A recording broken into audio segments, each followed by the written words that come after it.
Hello friends, you are once again welcome on the online platform of Arun Dalal English Classes YouTube channel. आज हम जो शुरू करने जा रहे हैं वो थोड़ा सा सरल है। आप लोगों के जो मैसेजेस मेरे पास आए हैं उनमें बच्चों ने रिक्वेस्ट की थी कि जो पिछली दो क्लासेस में हमने एडवांस्ड लेवल किया है सिनोनिम्स के लिए, उसको थोड़े टाइम के लिए पोस्टपोन कर दिया जाए और उससे सरल रखे जाएं। तो इसी कारण से आप लोगों के सामने अब की बार इंटरमीडिएट लेवल लेकर आया हूं। उसके बाद हम एडवांस्ड पर शिफ्ट हो जाएंगे। तो इंटरमीडिएट लेवल की आपके पास 15-20 एक्सरसाइजेज कम से कम आ जाएंगी। उसके बाद हम प्रीवियस ईयर क्वेश्चंस और एडवांस्ड लेवल को डिस्कस करते चलेंगे। तो देखेंगे एक बार आपका जो ये फर्स्ट सेट है सिनोनिम्स का इंटरमीडिएट लेवल का। तो देखिए प्लीज, पहला सिनोनिम आपके स्क्रीन के ऊपर क्या कहता है बेटा? ये पहले में लिखा हैप्पी। अब आपको मैं एक बात कहना चाहूंगा कि कभी भी जब आप इन्हें करते हैं तो केवल और केवल आप अपने इसको मत देखा करो, बाकियों पे भी फोकस्ड रहा करो। उसका कारण क्या है? उसका कारण यह है कि जब आप एक शब्द करते हो तो उस एक शब्द का प्रयोग इस तरीके से करो कि वो दूसरी सारी चीजों के साथ जुड़ा हुआ हो। हमें केवल एक को नहीं सीखना, हमें सभी को सीखना है। सभी को सीखेंगे, हमारी प्रिपरेशन अच्छी होगी। इसीलिए मैं क्या कहता हूं कि आप इसमें एंटोनिम्स भी देखें और जो दूसरे शब्द आए हैं उनके एंटोनिम्स सिनोनिम्स भी करने की कोशिश करें। जैसा कि आपकी किताब में अभी अभी मैंने दिखाया था कि ये चीजें हैं जो एक दूसरे के साथ कोरिलेट होकर चल रही हैं। तो पहला आया आपका हैप्पी। हैप्पी का प्रयोग आप कहां पर करते हो? खुश के लिए। अब हैप्पी के लिए हमारे पास क्या होता है? इसके लिए ये कौन सी होती है जो प्लेजर वाली फीलिंग होती है? मर्थफुलनेस को दिखाता है, रिजॉइस को दिखाता है। तो हैप्पी के लिए सैड आया। सैड तो हमारा एंटोनिम हो गया, ये तो उदास के लिए होता है। इलेटेड, इलेटेड यानी जो पूरी तरह से एक्सटैटिक मूड में है। मर्थफुल है, ठीक है, खुश है, उसके लिए। एंग्री, एंग्री का प्रयोग गुस्से के लिए भी किया जाता है। एंग्री का प्रयोग आप कब करते हैं? जब आप किसी से खफा हैं, नाराज हैं, अनॉयड हैं, वहां पर भी किया जाता है। ये तो गलत हो जाएगा। फियरफुल, फियरफुल का मतलब क्या है? टेरिफाइड, हॉरिफाइड, स्केयर्ड, डरा हुआ। तो उसके लिए यूज करते हैं जो डर से भरा हुआ है, फियरफुल है। गलत हो जाएगा।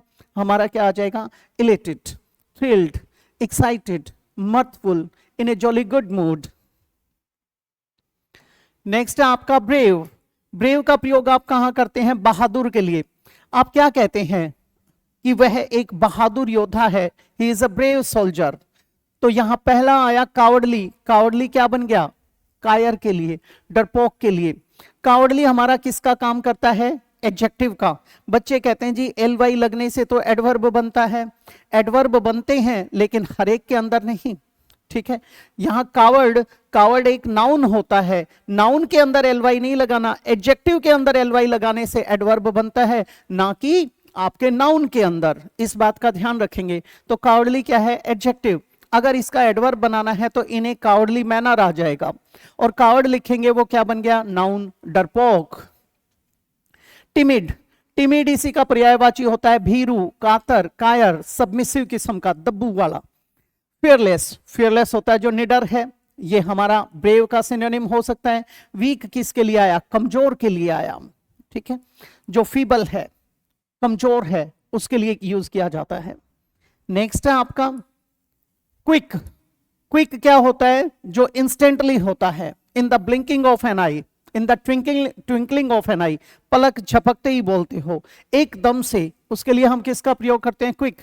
कई बार टीचर आपसे क्या कहता है? बी क्विक, ठीक है। स्लो, स्लो तो इसका एंटोनिम बन जाएगा, धीरे के लिए आया। रैपिड, आप लोग एक वीडियो गेम खेलते हो जिसमें आता है रैपिड फायर, ठीक है। रैपिड आपकी एक गाड़ी भी आती है जो स्विफ्टनेस को दिखाती है, फास्ट मोशन को दिखाती है, तेज गति को। तो ये इसका सिनोनिम हो सकता है। लिथार्जिक, लिथार्जिक का मतलब है लेजी, लेजी का मतलब है डोरमेंट। डोरमेंट वैसे तो सुप्त के लिए यूज करते हैं, इनएक्टिव जो हो जाता है। आपने देखा होगा आपके फोन के अंदर एक बटन होता है, ऑप्शन होता है हाइबरनेट। आपके पशु पक्षी क्या होते हैं? वो स्लीप कंडीशन में चले जाते हैं, हाइबरनेट हो जाते हैं। तो हाइबरनेशन वाली जो कंडीशन है या फिर आपके डोरमेंसी को दिखाता है, वो भी लिथार्जिक उसमें आ जाता है। वैसे इसके लिए होता है लेजी, स्लॉथफुल, आलसी। डल, डल के दो मतलब हैं, एक तो डल होता है ब्राइट का एंटोनिम, ठीक है, इसका मतलब क्या हुआ, जो होशियार नहीं है। दूसरा आप कहते हो ब्राइट कलर है, डल कलर है, तो डल उसके लिए होता है। तीसरा डल का प्रयोग करते हैं जब आप नीरस की बात करते हो, फीके की बात करते हो, मोनोटोनस, टेस्टलेस, इंसिपिड, वहां डल लगाते हो। तो क्विक में क्या आ जाएगा, रैपिड। नेक्स्ट है बेटे आपका टाइनी। टाइनी का प्रयोग करते हैं, आप लोगों की छोटी छोटी शुगर कैंडीज आया करती थी गोल गोल, आप कहते थे टिनी मिनी। मिनी, मिनी का प्रयोग भी किसके लिए किया जाता है, छोटे के लिए किया जाता है, ठीक है, वहीं से बना था मिनिएचर। तो टाइनी क्या है, स्मॉल के लिए आया, छोटे के लिए। ह्यूज, ह्यूज तो होता है जो काफी बड़ा है, उसके लिए ह्यूज यूज करते हैं, ये तो एंटोनिम हो गया। मासिव, मासिव होता है जो काफी भारी भरकम किस्म का है, भरा हुआ है, मांसल किस्म का, ये भी गलत हो गया। लिटिल, छोटे थे तो आप क्या गाया करते थे, ट्विंकल ट्विंकल लिटिल स्टार, यानी छोटे छोटे, उसके लिए ये हमारा हो सकता है। इनॉर्मस यानी ह्यूज, लार्ज इन साइज, ये सारे के सारे क्या है, एंटोनिम्स हैं। नेक्स्ट है आपका डल। थोड़ी देर पहले अभी अभी बात की थी डल की। डल का प्रयोग आप कहां पर करते हो, एक तो नीरसता के लिए करते हो। नीरस भाव कौन सा था, जिसमें आप फीकापन महसूस कर रहे हो, बोरिंग महसूस, बोरियत महसूस कर रहे हो, वहां पर तो डल। और दूसरा डल क्या था, इंटेलिजेंट का उल्टा भी आया था। अब यहां ब्राइट, तो इसका एंटोनिम बन जाएगा, गलत हो गया। शार्प, शार्प तो कौन होता है, आप कहते हो वो शार्प मेमोरी रखता है, यानी वो प्रखर बुद्धि वाला व्यक्ति है। कई बार आप कहते हो चाकू बड़ा शार्प है, यानी तेज है। शार्प का एंटोनिम वहां चाकू की बात करते हैं तो ब्लंट आ जाता है, खुंडेपन के लिए, ये गलत हो गया। बोरिंग, इसका सिनोनिम हो सकता है एक्साइटिंग। एक्साइटिंग तो वो है जो उत्तेजना से भरा हुआ है। सबसे पहला हमारा आया था हैप्पी। हैप्पी मतलब जो कैसा था, इलेटेड था, एक्साइटेड था, उस सेंस में यूज कर सकते हैं, ये गलत हो जाएगा। अब इसमें क्या आ जाएगा हमारा, बोरिंग, क्योंकि हमें तो पर्यायवाची चाहिए हैं। जेनरस, जेनरस कौन होता है, वो व्यक्ति जो दूसरे लोगों की हेल्प आदि करता है, उनके प्रति उदार भाव रखता है, जो उपकारी किस्म का है, यानी बेनिवोलेंट हो सकता है, फिलैंथ्रोपिक हो सकता है, अल्ट्रुइस्टिक हो सकता है, हेल्पफुल हो सकता है। स्टिंजी, ये तो किसके लिए आता है, जो कंजूस वाली सेंस में आता है, जो उदार नहीं है उसके लिए यूज करते हैं। मीन, मीननेस होती है चीपनेस, कमीनेपन के लिए यूज किया जाता है। एक बार हम ये भी कहते हैं व्हाट डू यू मीन, आपका क्या अभिप्राय है, उस अर्थ को जानने के लिए भी मीन का प्रयोग करते हैं, गलत हो गया। काइंड, काइंड इसका सिनोनिम हो सकता है दयालु वाला, काइंड हार्टेड जो है। अगला आया सेल्फिश, सेल्फिश होता है स्वार्थी, ये गलत हो जाएगा। स्वार्थी कौन है, जो वेस्टेड इंटरेस्ट देखता है, केवल अपने बारे में सोचकर चलता है, उसकी बात की गई है। आगे बढ़ते हैं, ऑनेस्ट। ऑनेस्ट कौन होता है, जो पूरी तरह से ईमानदार है, सत्यनिष्ठ है, उसके लिए यूज करते हैं ऑनेस्ट। डिसिटफुल, डिसिटफुल होता है धोखेबाज, डिसीव से निकला था, धोखा देने से, तो डिसिटफुल होता है छलिया किस्म का, तो ये गलत हो जाएगा, ये तो इसका एंटोनिम बन गया। सिंसियर, सिंसियर यानी सत्यनिष्ठ, ठीक है, सत्यनिष्ठ मतलब जब आप पूरी ईमानदारी के साथ करते हो तो उसको कहते हैं। अनट्रूथफुल, अनट्रूथ आपका एक शब्द आता है वेरासिटी। वेरासिटी किसके लिए होता है, सत्यापन के लिए होता है, सच्चाई के लिए होता है। एक होता है मेंडेसिटी, झूठपन के लिए, फॉल्सहुड के लिए होता है। तो अनट्रूथफुल तो ये गलत हो जाएगा। ट्रूथफुल का एंटोनिम है फ्रॉडुलेंट। फ्रॉडुलेंट कौन होता है, आप अक्सर सुनते हो फलां व्यक्ति ने फ्रॉड किया है, यानी धोखा दिया है, छल किया है, कपट किया है, तो फ्रॉडुलेंट तो वहां आ जाएगा। तो इसका सिनोनिम क्या बनेगा, सिंसियर। नेक्स्ट देखते हैं बेटे, इंटेलिजेंट। इंटेलिजेंट कौन होता है, आप जैसे जो होशियार विद्यार्थी हैं उनको क्या बोला जाता है, भाई काफी इंटेलिजेंट हैं। स्टूपिड, स्टूपिड तो इसका एंटोनिम बन जाएगा, ये तो गलत हो गया, ठीक है। क्लेवर का उल्टा भी स्टूपिड होता है। क्लेवर, क्लेवर का मतलब केवल चतुर नहीं होता, क्लेवर का मतलब होता है जो स्मार्ट है, यानी प्रखर बुद्धि वाली सेंस में ही उसका भी प्रयोग किया जाता है। ब्राइट, इंटेलिजेंट के लिए ब्राइट का प्रयोग कर सकते हैं हम, यानी होनहार है वो भी। होनहार के लिए अलग से एक शब्द होता है प्रोमिसिंग, ठीक है।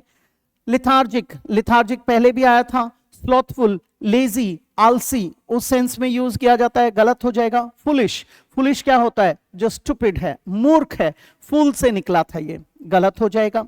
दूसरी बात, जो फूल होता है वो केवल मूर्ख नहीं होता, कई बार क्या होता है, पुराने टाइम में राजे महाराजे होते थे, उनके एंटरटेनमेंट के लिए उनके दरबार में क्या होते थे? जेस्टर्स होते थे, उनके लिए फूल का प्रयोग कर दिया जाता था। वो अपने विट से, अपने क्लेवरनेस से क्या करते थे? राजा को एंटरटेन किया करते थे, उसे डायरेक्शन देते थे, तो उन्हें भी फूल्स बोला जाता था।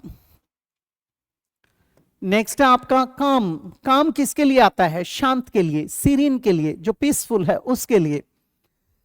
आप लोगों का एक ओशियन है जिसका नाम है पैसिफिक ओशियन। पैसिफिक ओशियन को क्या कहते हो आप? प्रशांत महासागर कहते हो। तो पैसिफाई यानी शांत करना, पैसिफिस्ट यानी शांति स्थापित करने वाला, पैसिफिज्म यानी शांतिवाद। तो यहां पर काम एजिटेटेड, आप लोगों की वर्लपूल की मशीन आती है, उसमें वो कहता है सेल्फ एजिटेशन मेथड, ठीक है। एजिटेशन यानी पूरी तरह से, एक तरह से बिलो देने वाला। एजिटेटेड मतलब जो पूरी तरह से आपको परेशान कर रहा है, कंफ्यूजिंग है, उसके लिए किसका प्रयोग करते हैं आप? एजिटेशन का प्रयोग करते हैं। तो ये तो हमारा गलत हो जाएगा। यहां पर एजिटेटेड में क्या आ गया? पूरी तरह से आपके बिहेवियर को दिखाता है जब आप नर्वस हैं, एंक्शस हैं, उस कंडीशन को। ये तो गलत हो जाएगा। नर्वस, नर्वसनेस को दिखाने के लिए यही था, ये तो दोनों सिनोनिम्स हो गए, गलत हो गया। काम के लिए पीसफुल ये आ सकता है। रेस्टलेस, कई बार आप कहते हो मैं बेचैन था, बेचैन मतलब चैन के बगैर, यानी इनकन्वीनियंट महसूस कर रहा था, अनकंफर्टेबल महसूस कर रहा था। डिस्कंफर्ट के लिए क्या आ जाएगा? रेस्टलेसनेस, अनईजी महसूस करता है वहां पर, ये तो गलत हो जाएगा। क्या आ जाएगा इसके अंदर? पीसफुल। लास्ट को देखेंगे, डिफिकल्ट। डिफिकल्ट का मतलब होता है जो कठिन है, जो दुष्कर है, ठीक है, उसके लिए डिफिकल्ट का प्रयोग करते हैं। इजी, ये तो इसका क्या हो जाएगा? एंटोनिम बन जाएगा। सिंपल, सिंपल बेटे गलत हो गया, क्योंकि इजी और सिंपल तो दोनों पर्यायवाची हो गए, हमें तो डिफिकल्ट का पर्याय चाहिए। हार्ड हो सकता है।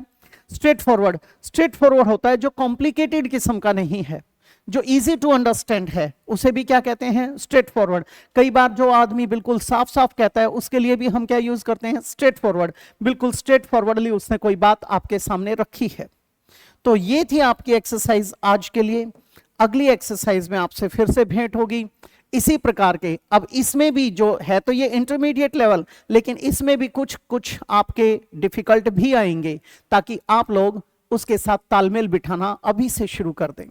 मिलते हैं अगली क्लास में, इजाजत चाहूंगा। नमस्कार दोस्तों।